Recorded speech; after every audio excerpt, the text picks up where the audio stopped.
Alrighty mga kaunggoy, it is I, Manong Jaire, back at it again with a brand new food review! Alrighty mga kaunggoy, so may bago na namang labas, si McDo. Oo! Kanina ko lang nakita ko sa menu nila, so sabi ko, okay, so try ko agad. Habang bago pa, as in bago pa.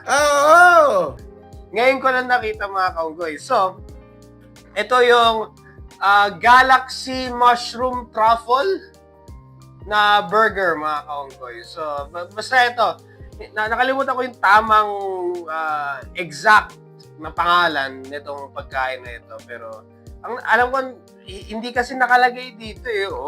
Ang nakalagay lang dito, double cheeseburger. Pero, ito kasi yung Mushroom Truffle Galaxy Burger, mga kaunggoy, ng McDo, okay?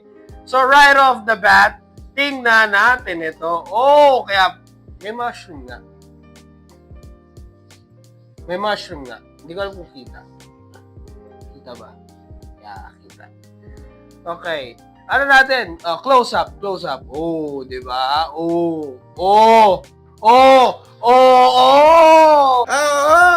Masarap ba ito mga kaunggoy? Tingnan natin, okay? So, without further ado, taste! Taste! Gusto ko yung amoy niya.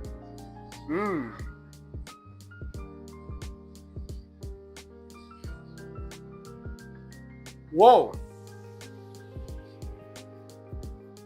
Na-notice ko lang, double patty pala siya. So, dalawa yung patty niya. Okay siya. Very high on protein, mga kaunggoy. Tamang lasa lang ng tamis eh. May tamis po siya. Bumabagay yung mushroom, mga kaunggoy, no? At first, sabi ko, yung burger lalagyan nila ng parang creamy mushroom. Ngayon, hindi ko alam kung bakit Galaxy Truffle. Pwede naman nila tawagan to ng mushroom cheeseburger. Kasi may cheese, tas may mushroom. Double patty mushroom cheeseburger. Pero ang nakalagay kasi, mushroom Galaxy Truffle. So, hindi ko alam kung bakit may Galaxy at bakit may truffle, no?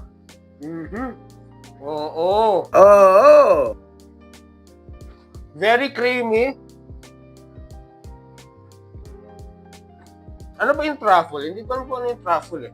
Bumabagay sa patty. Dalawang cheese to Isa sa taas, isa sa baba. Noong una na nakita ko to, medyo parang, bago. And medyo skeptical ako kasi pag bago kasi, medyo skeptical ako kasi syempre ngayon ko lang malalasan, first time ko malasan, so parang curious ako, I don't know what to expect. Burger na may mushroom, yung burger steak, di ba, mushrooms, sauce yung ginagamit nila. Pero in a burger, yung kasi burger steak eh. Ito kasi in a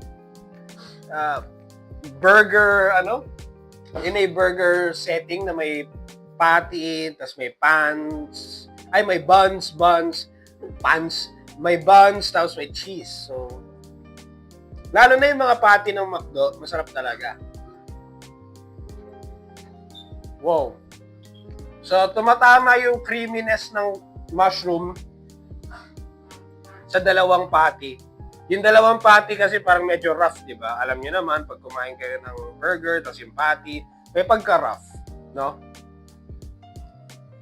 So, tumatama po siya. Maganda yung combination. I like this one. Ngayon, hindi ko alam kung hanggang kailan tong promo na to. Hindi ko sure kung promo to or magiging permanent stay sa menu nila. Hindi ko sure. Pero, natin kung ano mangyayari mga kaunggoy. Ayun, so, paubos na. One last bite. Pero, pwede na natin tapusin yung video na to. Okay? So, I would really recommend this. Masarap siya. Tama lang yung pagka-creamy niya. Hindi masyado overwhelming. At bumabagay yung pagka-creamy niya na mushroomy, na parang, basta parang gravy mushroom na nilagyan nila ng, hindi ko alam kung ano yung nagpapa-creamy dito eh. Basta something cream. Cream, ganun. Mga bagay sa patty. Overall, bagay po siya, right? Gusto ko siya. Baka pwede na itong maging post or pre-workout meal, pwede. Anyway, what are your thoughts on all this? Put it in the comments below and let me know. And that's the bottom line. Because Manong Jaira said so. Right? I gotta head out.